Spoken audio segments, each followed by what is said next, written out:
पर्व है जिसका नाम है धनतेरस। धनतेरस शब्द हम लोग की भाषा में बोलचाल में कहते हैं। इसका शास्त्रीय नाम है धन्वंतरी जी। ऐसा प्रसंग आता है कि जब सागर का मंथन हुआ तो सागर के मंथन के संदर्भ में भगवान धन्वंतरी के अवतार के रूप में प्रगटे, आयुर्वेद एक हाथ में लेकर और एक हाथ में अमृत का कलश लेकर के उन धन्वंतरी भगवान के प्रागटोत्सव के रूप में इस तिथि को मनाया जाता है। इसलिए इसको धन्वंतरी का जन्म दिवस, भगवान धन्वंतरी का जन्म दिवस होने के कारण इसको धन्वंतरी त्रयोदशी यह पूरा नाम है। लेकिन हम लोग समाज में उसको धनतेरस भी कहते हैं। यह एक इस पर्व का एक प्रसंग है। इस प्रसंग में एक अन्य प्रसंग जुड़ा हुआ है जो है यमराज से जुड़ा हुआ प्रसंग। इस दिन हमारे यहाँ पर आयुर्वेद अर्थात स्वास्थ्य हमारा कैसे सुंदर हो इसके संदर्भ में जन जागरूकता हो और हम सब निरोगी रहें, इसलिए धन्वंतरी भगवान के पूजन के साथ साथ यमराज के लिए दीपक संध्या काल में जलाया जाता है और ग्रह के मुख्य द्वार पर रखने की परंपरा है। कहते हैं कि इस प्रसंग में एक कथा बड़ी सुंदर प्रचलित है। एक बार यमराज जी अपने सब दूतों के साथ में बैठे हुए थे, तो दूतों से कहा कि आप लोग ये बताओ, सभी जीवों के प्राण हरण का कार्य जो बड़ा दुखद है आप सब करते हो, कभी आप किसी का प्राण हरने के लिए गए हो और वहाँ का जो दुखद वातावरण होता है उसको देखकर क्या तुमको कभी करुणा, तुम्हारे मन में कृपा या तुम लोग दुखी नहीं हुए? ऐसा जब प्रश्न किया यमराज जी ने, तो यमराज के सेवकों ने एक प्रसंग सुनाया और कहा, महाराज एक बार की घटना है। हम लोग एक राजा थे जिनका नाम था हंस नामक प्रतापी राजा थे। उनका नाम था राजा हंस। तो बड़े प्रतापी राजा थे। एक बार वो वन में मृगया के लिए गए और मार्ग भटक गए। मार्ग भटकते भटकते एक दूसरे राजा हेमराज के यहाँ पर पहुँच गए। तो राजा हेमराज ने खूब स्वागत किया और उसी दिन हेमराज राजा को पुत्र की प्राप्ति हुई थी। तो हंस राजा के आगमन के साथ पुत्र की प्राप्ति को जोड़ करके राजा के मन में और हर्षोल्लास हुआ कि देखो इनके आने पर हमारे घर में संतान आई, खुशियां आई। तो यह सब उत्सव मनाया ही जा रहा था। कहते हैं उसी दरमियान कोई एक ज्योतिषी जी पधारे और वो ज्योतिषी जी ने बालक को देख के उसके भविष्य का कथन करते हुए यह बात बता दी कि इस बालक का विवाह जिस दिन होगा उसके ठीक चौथे दिन ये बालक मृत हो जाएगा। तो सारा जो आनंद का वातावरण था उसमें एक माहौल बिगड़ गया। सब लोग इस बात को सुनकर के दुखी हो गए।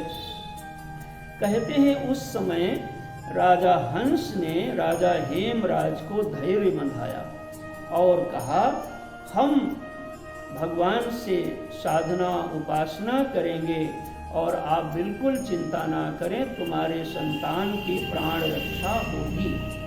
ऐसा ढांढस बंधा करके कुछ समय बाद वो राजा हंस जी एक यमुना के किनारे एक गुफा बना करके वहाँ दुर्ग बनाया और उसमें उस बालक की सुरक्षा के लिए रखा।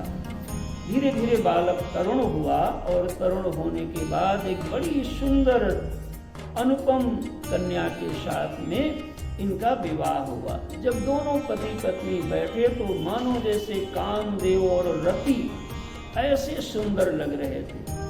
उनको देख करके सारे लोगों में बड़ा आनंद का वातावरण था। और कहते हैं वो सब उत्सव चलते चलते जैसे ही चौथा दिन आया तो आप ही ने विधान बनाया है, हम लोग उस राजकुमार का प्राण हरण करने के लिए गए। और जैसे ही प्राण हरण किया तो ऐसा उत्साह के आनंद में सारा रंग में भंग मिल गया। हे यमराज जी, उस दिन का माहौल खुशी में गम जो हुआ उसको देख करके हम लोग भी रुदन करने लगे, करुणा से भर गए। और मैंने सोचा कि ये कितना क्रूर कार्य हम लोग करते हैं। तो ऐसी घटना हुई। ये घटना जब यमराज के दूतों ने यमराज जी को सुनाया तो यमराज जी भी दुखी हो गए और कुछ क्षण मौन रह करके उन्होंने एक विधि बना दी, विधान बना दिया। कहा, इस दिन यानी धनतेरस के दिन जो हमारे लिए संध्या काल में अपने द्वार पर दीपक जला करके रखेगा उसके यहाँ पर अकाल मृत्यु नहीं होगी, ऐसा मैं विधान बनाता हूँ।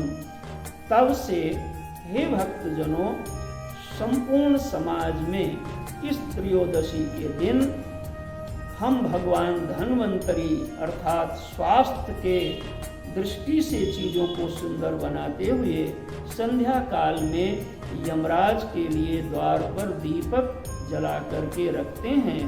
जैसी मान्यता है कि उससे हम लोगों के यहाँ पर यमराज जी की कृपा प्राप्त होती है। और दीपक जब शाम को जलाया जाना चाहिए धनतेरस के दिन, उस समय पद्म पुराण के अंतर्गत यह जो श्लोक है उसको कहा जाता है। मृत्युना पास हस्तेन कालेन भार्यया सह त्रयोदश्याम दीपदानात् सूर्यजः प्रीयतामिति। तो इस प्रकार से भक्तजनों, यह धनतेरस का प्रथम जो दिन होता है दीपोत्सव के अंतर्गत, उसमें हम भगवान धन्वंतरी से जीवन को रोग मुक्त स्वस्थ जीवन की याचना करते हैं और यमराज से मृत्यु से, अकाल मृत्यु से बचने की याचना करते हैं।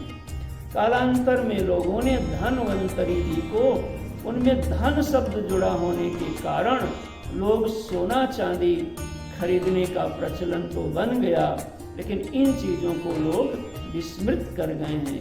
मेरा निवेदन है, आप बर्तन खरीदें, गाड़ियाँ खरीदें, जो चाहें सो खरीदें, लेकिन इन धार्मिक आध्यात्मिक इन शास्त्रीय चीज़ों से हम आप परिचित रहें। इसलिए मैंने इन 5 दिवसीय उत्सवों के क्रम में पहला उत्सव धनतेरस अर्थात धन्वंतरी त्रयोदशी के विषय में ये चर्चा आपको बताया। दूसरा दीपोत्सव का जो दिन होता है उसका नाम होता है नरक चतुर्दशी। ये नरक चतुर्दशी क्यों नाम पड़ा? तो कहते हैं भगवान श्री कृष्ण